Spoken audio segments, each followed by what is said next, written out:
Hello, listeners. This is Kat, and welcome back to Put Your Hands Up Podfics. This will be the continuation of Little Acts of Kindness. This will be Part 61, Chapter 61, entitled New Neighbor. Izuku woke up Saturday morning with a dry throat. Getting up and walking to the kitchen, he poured himself a glass of water and sipped at it, giving a sigh of relief. After a few minutes, he woke up a bit more, so he got dressed and decided to cook breakfast. As he heated up the leftovers from last night, his thoughts drifted to yesterday. Foul ectoplasm had been suspended, but so had Yamada. He heard rumors of how Yamada had attacked ectoplasm, which, logically, Izuku knew was a bad thing, and it made sense that Yamada had a 2-week suspension. But still, to hear that their teacher had stood up for them, had gotten in trouble to protect them just because of how ectoplasm had treated them, it made him feel warm. As the microwave ticked down, he went to his mom's room and woke her up, telling her to get dressed and to come eat breakfast. As he left her room, the food beeped and he pulled it out, putting the second plate in the microwave. Grabbing the plate, he took it over to the table and set it down, then got another glass of water for his mom. Setting her spot at the table, he saw her come into the room and start eating. Heading back to the kitchen, the microwave once more beeped and he took the food out. Going to the table, he sat down and started eating. The apartment was silent except for the sound of the silverware clanging against plates and chewing. Izuku looked down at his plate and then shoved it away, losing his appetite. "I'm going to go for a run," Izuku said. She didn't respond. Exiting out of his apartment, he turned around and locked the door with his key. He turned towards the stairs, preparing to head down, but paused when he saw the apartment door next to his was open. Strange.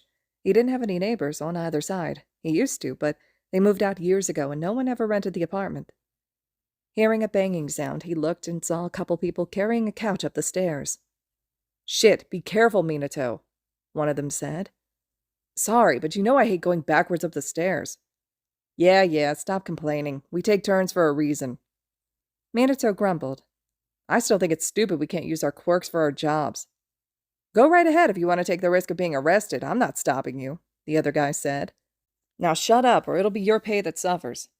It fell silent, and Izuku waited for the two burly men to finish climbing up the stairs before heading down.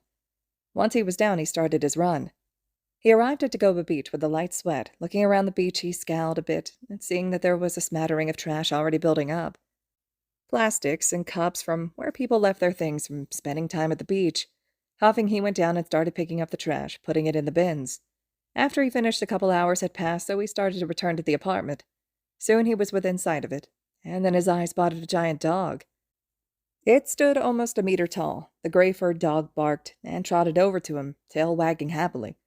Izuku gave a hesitant smile at the friendly dog and held a hand out. The dog batted at his hand with its head, and so Izuku gave it a pet. A voice chuckled. "Tenrei likes you." Izuku flinched a bit and looked towards the sound of the voice. Standing nearby was a man with dark purple hair that seemed to float up. Actually, it didn't really look like hair per se, but it was located where a standard human's hair was. The man had yellow eyes, which had Izuku swallowing nervously. He wore a white long-sleeved collared shirt, a tie, and had a gray vest covering it. The man smiled, purple scruff shifting. "My name is Maboroshi Kumo. I just moved into this area." You're the new neighbor." Maboroshi nodded, one hand in his pants pocket, the other holding onto the leash he now saw was connected to the dog. "I hope to get along with everyone here." Izuku tilted his head a bit. Maboroshi gave a small laugh. I didn't get along with the residents in my last residence. I had enough and decided to move. Plus it was a bit cramped, so Tenrei didn't have enough room to stretch out." The man pulled his hand out of his pocket and rubbed the back of his neck. "Sorry if I'm talking too much. I tend to do that. Just let me know if I should shut up. I promise I won't be offended." Izuku waved his hand a bit. It's fine," Izuku said, denying that it bothered him. And really he wasn't that bothered, as it meant he didn't have to speak much, though he should probably introduce himself. "I'm Midoriya Izuku," pausing for a moment before holding his hand out, trying desperately to not flinch away. Maboroshi practically beamed, lighting up as he shook Izuku's hand. Despite how excited he looked, he was almost reserved in his handshake. Hearing the sounds of laughter, he glanced over to the stairs to see the two movers from earlier walking out of Maboroshi's apartment. They headed to the stairs, and one of them slapped the other's back. The person stumbled forward, and everything seemed to slow down as the guy fell. Izuku's eyes widened, even as he found himself moving forward, quirk activating without a thought, but Before he got there, a purple-tinted cloud formed underneath the guy and caught him. Izuku powered down his quirk and went over to the guy, looking over him to make sure he was okay. But it was Maboroshi that spoke first. "Are you okay?" "Yeah, thanks for the save," the guy said, laughing. "Come on, Hinata, watch your strength, man." "Sorry, Minato," the other guy said. The cloud disappeared, and Izuku realized that the cloud must have been Maboroshi's quirk, which was just so cool. Maboroshi chuckled. "Well, I better finish getting everything moved up and into the right locations. It was a pleasure meeting you," the man said, giving a slight bow. Izuku gave a small nod, and knowing he had to be polite, he responded back. "It was a pleasure meeting you, too." With that, he headed upstairs and entered his apartment. Trembling, he took in deep breaths. Everything was fine. It was just a new neighbor. There wasn't any indication the man would hurt him. Izuku swallowed. Just because he had yellow eyes didn't mean he was like him. Not everyone would hurt him. Didn't Aizawa and Yamada prove that? Didn't Ida and Tokiyami? Izuku's heart stopped beating so erratically as it calmed down. But once he managed to calm himself, his mind flooded with thoughts about Maboroshi's quirk. Really, it seemed so amazing from what little he had seen. It brought up so many theories to mind. A quirk that could seemingly make and control the density of clouds? It'd be perfect for rescue or evacuation work, or even setting up barricades to keep civilians or villains away or trap them. If he could control the density, could he store objects for easy transportation? Could he make the clouds rain or produce lightning? What about the sounds of thunder? Could he have them produce that as well? What was the weight limit on a single cloud? Could he produce multiple at once? How far could he control them before they disappeared? How fast could he create them? It already seemed like it was pretty fast from the small bit he had seen. What about that purple tint to them? Have they always been like that, or did something happen to change them? It's more likely they've always been like that. But sometimes things like stress can cause quirks to change or evolve in weird ways. If it was a case of stress change, he wondered what happened to cause it. Not that he would ever ask that. It was way too personal of a thing. Something that if he would ask, he would have gotten him called a stalker by his old classmates.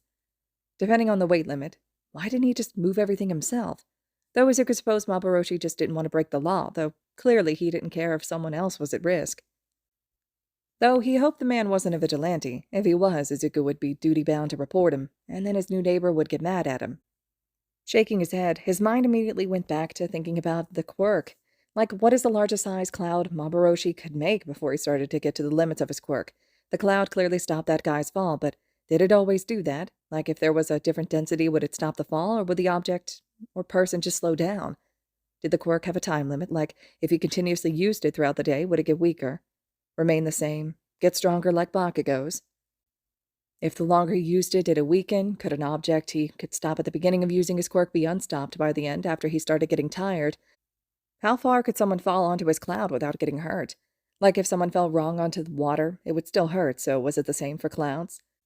Could Maboroshi manipulate the weather? Like, could he make it rain? If he could, would he be able to make enough that it could put out fires? And if he could, how big of a fire could he put out? Though, if he had a weather manipulation and could make lightning, would he be able to use it to start fires? Izuku was bursting. Maboroshi's quirk seemed amazing, though it was a shame to get any answers he would have to ask the man, and there was no way he was going to do that. A few hours passed, and Izuku was in his room with his headphones on, listening to music as he did some of his schoolwork. Izuku paused, thinking that he had heard something. Frowning for a moment, he slipped one of his sides back, listening. Knock, knock, knock. Izuku had heard something. Taking his headphones off, he got up and headed to the door, blinking when he saw his mom had just opened the door. "Hello, ma'am. I'm Maboroshi Kumo, your new neighbor. It's a pleasure to meet you." Izuku swallowed, but moved closer. His mom remained silent, and Izuku winced a bit. Mom, go sit down, Izuku said. She moved to go sit. Sorry, my mom is ill, Izuku explained, feeling the heat on his cheeks. Oh, I see. Will she be okay? Is it okay for her to be up and moving around if she's sick? The guy asked, tone worried. Izuku blinked, surprised that the neighbor seemed worried for someone he had just met. I'm doing it again. I'm being too nosy. Sorry. You don't have to answer my questions. He swallowed. She's not sick, in that sense, Izuku murmured. It felt awkward to explain, but everyone around the apartments knew, so it would only be a matter of time before he found out anyway. She's ill, in the head, Izuku said, looking away. Oh. Maboroshi swallowed. Sorry, I shouldn't have presumed. Anyways, I just wanted to officially say hello and all that. I plan on stopping by everyone's apartment," the guy said excitedly. "It was nice meeting you and your mom. If you need anything, feel free to ask. I love helping out and all that." Izuku just nodded, a bit in a daze by how chatty Mabaroshi was. It was shocking, but it was nice. The man waved goodbye and walked along, heading to the next apartment door and knocking. Feeling a bit more brave than usual, he called out, The rest of this level's empty." Mabaroshi turned and beamed at him. "Thanks." With that, the man made his way to the stairs, heading up to the next level. Mabaroshi didn't even hesitate in believing him. Izuku closed the door and stared at the ground for a moment, confused on how to feel about his new neighbor. All right, listeners, this concludes Chapter 61 of Little Acts of Kindness. Chapter 62 will be up next. Hope you all are still enjoying this one, and as always, thank you all so much for listening.